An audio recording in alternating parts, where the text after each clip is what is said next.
Alright, another movie I wasn't originally planning on seeing. But a couple of things led me to see this one. First of all, I saw a couple people raving about it on Twitter. And secondly, I have been looking to expand my range. I do want to see more kinds of movies. Anime has always been something I've been kind of iffy about, but I watched a trailer for this and I was like, alright, that looks pretty cool. So now I've seen it, so now let's talk about it.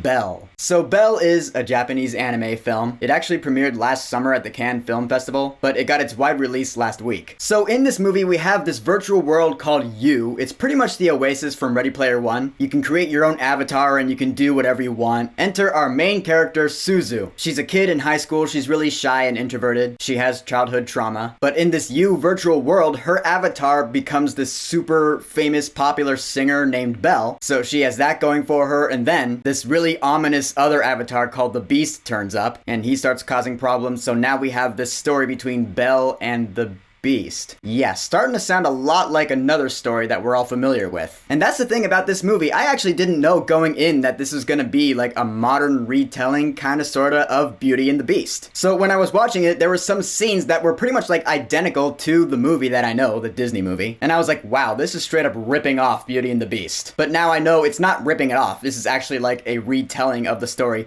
Kinda sorta, like I said, because really that's only the first half of the movie. I'm not gonna spoil what happens later on, I'm not gonna spoil the ending or anything, but all the Beauty and the Beast isms are really in the first half of the movie. Now, of course, the animation is gonna be drop dead beautiful. I mean, most anime films these days are, but I'm just saying, you look at this virtual world and you're like, yeah, very colorful. And actually, one thing I like is that this movie goes, back and forth between the virtual world and the real world. And the real world is like hand-drawn animation, like most anime I'm used to. But then when it goes to the virtual world, the animation becomes this kind of weird 3D, 2D hybrid, like 2.5D. The characters have more dimension to them, their movement is more fluid. I thought that was really cool, and really interesting creatively speaking. It showcased a distinct difference between the virtual world and the real world. But then not too far into the movie, I was like, oh, there are some cliches in here for sure. I mean, just looking at the premise, we have our main character who's a shy, introverted girl, but then in this virtual world, she becomes really popular, she becomes everything she wishes she could be in the real world. She has a crush on a guy in school. This is stuff I've seen in other movies before. And it actually really brought the movie down for me. Because I was getting kind of bored. I was like, this is cliche. It's generic. I mean, sure, the virtual world is pretty and all, and I like seeing everything. The chemistry between the characters, that's not bad. And there were also some pretty funny moments too, like with her friend. Her friend is like this expert computer whiz type, which makes for some pretty funny moments because she's ecstatic. But still, I was like, the cliches are dragging it down. The logic of this virtual world, like, how does it even work? You put these things in your ears and it scans your biometric structure,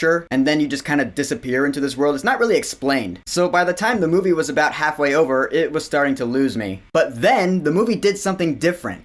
It deviated. It actually picked up the pace a little bit. It lost the cliches, and I was like, oh, okay, this isn't Beauty and the Beast anymore. This is something new. And this new story that they decided to tell ended up being really good. I mean, there was one other Beauty and the Beast parallel that stuck around in the second half. You have the Gaston character who poses as a good, well-known guy, but he's actually a douche. But the story of the movie is not like verbatim the story of Beauty and the Beast, at least not the one that I'm familiar with. Again, I'm not gonna spoil what happens in the second half of this movie, but some things really surprised me in a good way. So it's like about halfway through the movie, another writer took over or something. Because I really don't have anything bad to say about the second half. Doesn't change the fact though that the first half is still the first half. And it has its cliches and stuff where I was like, alright, I've seen this before, it's losing me. I should note, by the way, that I saw this movie with the English dub, not Japanese with English subtitles. It was the only show the theater had today. I don't know if my opinion on the movie would be any different if I saw it in Japanese, but I'm just letting you know. There were some scenes in the movie where I was like, this is just weird. It's telling the story in a different way, and I considered that,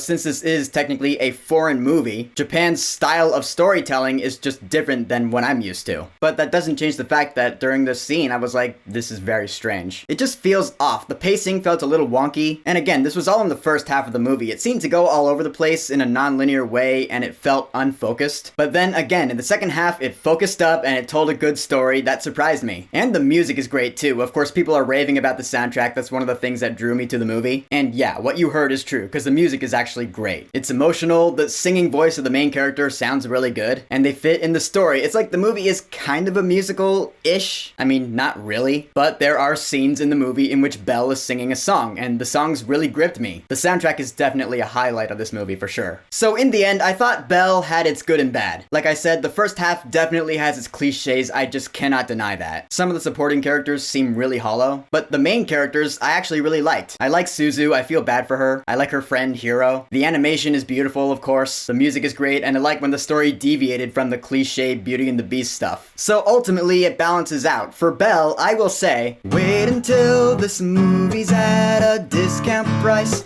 then go see it. So Belle, have you seen it? What do you think about it? And here's a good question. What is your favorite anime film of all time? I might have asked that before, but chalk it up to new subscribers. Whatever you think, go ahead and leave a comment. And of course, thank you for subscribing. Now, if you'll excuse me, I'm in the middle of a Shadow of the Tomb Raider playthrough. I'm finally working on getting 100%. I'm at like 70 something right now. Peace!